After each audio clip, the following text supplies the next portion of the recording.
ఉమ్మడి కరీంనగర్ జిల్లా వార్తల విషయానికి వస్తే ఇటు రాజన్న సిరిసిల్ల జిల్లాలో ఒక వింత సంఘటన జరిగిందని చెప్పాలి.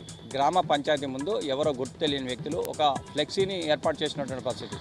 సర్పంచ్గా నిలబడే వాళ్ళు తమకు వద్ద సరైన నిధులు లేవంటూ, పనులు చేయలేమంటూ ఉండేవాళ్ళు ఎట్టి పరిస్థితుల్లో సర్పంచ్గా పోటీ చేయవద్దంటూ ఒక ఫ్లెక్సీని గ్రామ పంచాయతీ ముందు ఏర్పాటు చేసి వినూత్నంగా నిరసన తెలిపినటువంటి పరిస్థితి మనకు కనిపిస్తుంది.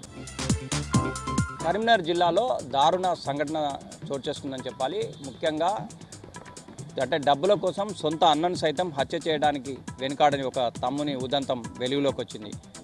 రామడుగు మండలంలో ఈ సంఘటన జరిగింది. తనకు సంబంధించిన అప్పులను ఏ విధంగా తీర్చుకోవాలో తెలియని పరిస్థితుల్లో, పెద్ద ఎత్తున అప్పులైన నేపథ్యంలో ఏం చేయాలో తెలియని దిక్కుతోచని పరిస్థితుల్లో ఉన్నటువంటి ఒక వ్యక్తి మీద అంటే మానసికంగా సరిగా లేనటువంటి ఆ వ్యక్తికి సంబంధించి 4,14,00,000 రూపాయల ఇన్సూరెన్స్ చేపించినటువంటి పరిస్థితి. చేపించడమే కాదు, తన అప్పులు తీర్చుకునేందుకు సమయం కోసం వేచి చూసి ఇద్దరు మిత్రులతో కలిసి తన సొంత అన్నను సైతం ఇన్సూరెన్స్ పాలసీల కోసం దారుణంగా హత్య చేసిన సంఘటన. ముఖ్యంగా మొదటగా ఇది యాక్సిడెంట్గా భావించినటువంటి పోలీసులు దీని మీద ఎంక్వైరీ చేపట్టి అసలు నిజాన్ని వెలుగులోకి తీసుకొచ్చినటువంటి పరిస్థితి.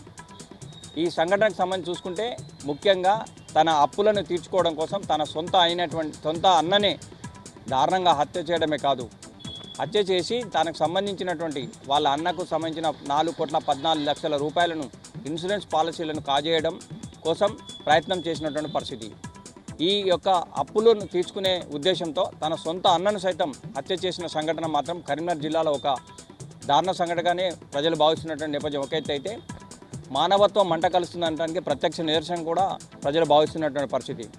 డబ్బు కోసం తన సొంత అన్నను అంటే రక్త సంబంధాన్ని సైతం పక్కన పెట్టి హత్య చేసిన ఘటన మాత్రం వెలుగులోకి రావడంతో చాలామంది కూడా నిశ్చేతులైనటువంటి పరిస్థితి అయితే మనకు స్పష్టంగా కనిపిస్తోంది. ఈ నేపథ్యంలో రామడుకు సంబంధించినటువంటి ఈ యొక్క ఎవరైతే చంపారో ఈ ముగ్గురు నిందితులను ఈరోజు కరీంనగర్ సిపి కార్యాలయంలో వారి ముగ్గురిని కూడా పోలీసులు పట్టుకొని ఇటు మీడియా ముందు చూపెట్టినటువంటి పరిస్థితి.